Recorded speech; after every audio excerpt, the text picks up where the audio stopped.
세다 안 세다가 의학적으로 봤을 때 이 약이 새로 나온 약들일수록 잘 듣겠죠. 그런데 병원에 올 정도가 되면은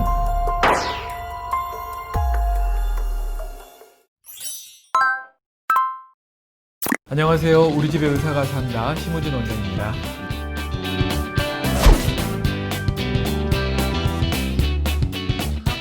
오늘도 질문에 대해서 답을 드리는 시간을 갖겠습니다. 감기가 걸렸는데 프로젝트 PT가 며칠 남지 않았어요. 그래서 빨리 나야 되는데 팀원 중 한 명이 병원에 가서 센 주사를 맞으면 한 방에 낫는다고 하잖아요. 다른 사람들은 감기약도 세게 받으러 가는데 선생님, 감기와 주사약은 셀수록 빨리 낫나요? 라고 질문하셨어요. 먼저 좀 답변 드리기 전에 감기인데 집에서 좀 쉬지를 못하고 나와야 되는 상황이 많이 안타깝습니다.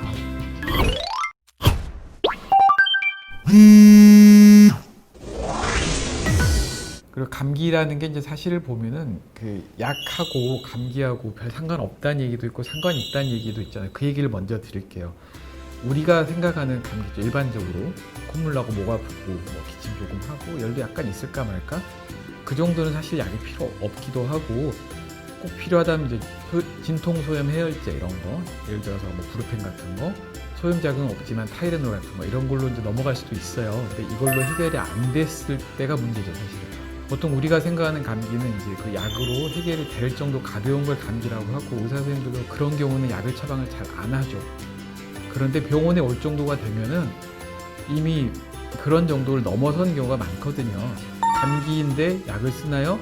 또 감기인데 센 약을 쓰나요? 이런 건 사실은 질문 자체가 좀 애매합니다. 그래서 감기일 때 약을 의사들이 쓰는 경우가 있고 안 쓰는 경우가 있거든요. 또 쓰려면 항생제를 써야 되는 경우, 소염제 써야 될 경우, 증상에 맞춰 쓰는 경우, 이 사람이 어떤 기저질환이 있는가에 따라서 좀 달라지거든요. 그런 얘기를 할게요.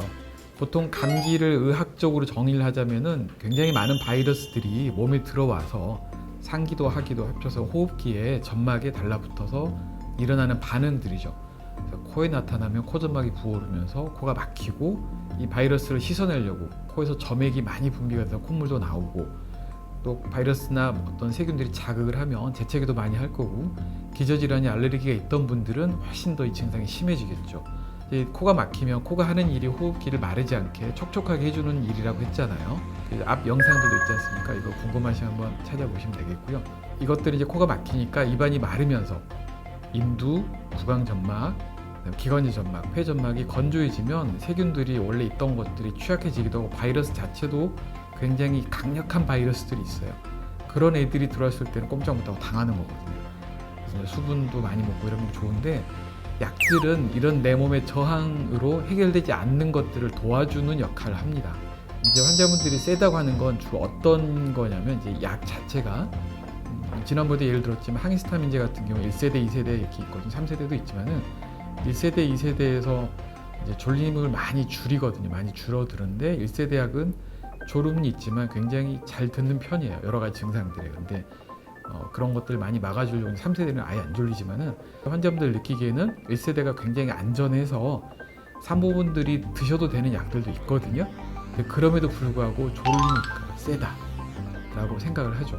세다 안 세다가 의학적으로 봤을 때 이 약이 저희가 생각하는 세다는 것은 그 독성하고 약효 사이에 그 범위가 좁은 것들이 있어요.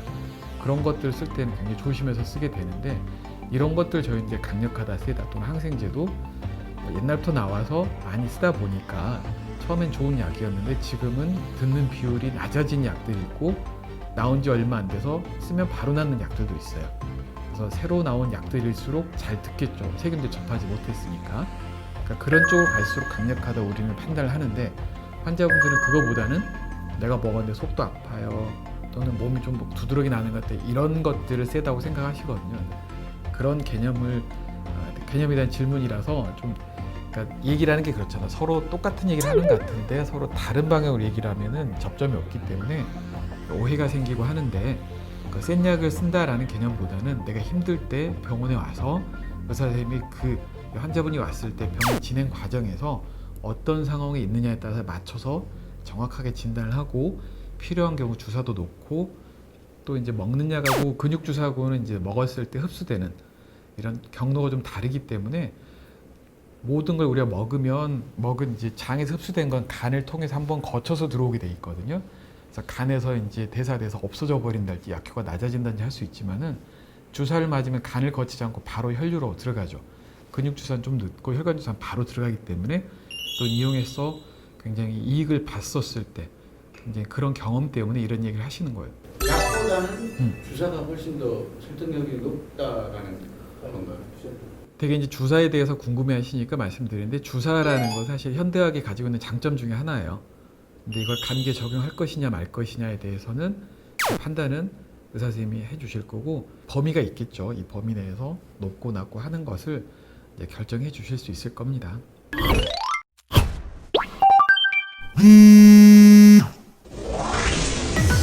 또 하나는 이제 아까 서두에 말씀드렸지만은 내 몸이 서서히 나아야 되는데 그런 상황도 안 되고 난 도저히 시간이나 여러 가지 면에서 내가 좀 힘든 걸 감수하고라도 약을 빨리 낫게 해달라고 하시는 분들에서는 저희가 생각하는 그레이드보다 조금 한 급 올려서 처방하기도 합니다. 어느 정도 납득이 되셨을 것으로 믿고 오늘 얘기는 여기까지 하고 마무리하겠습니다. 감사합니다.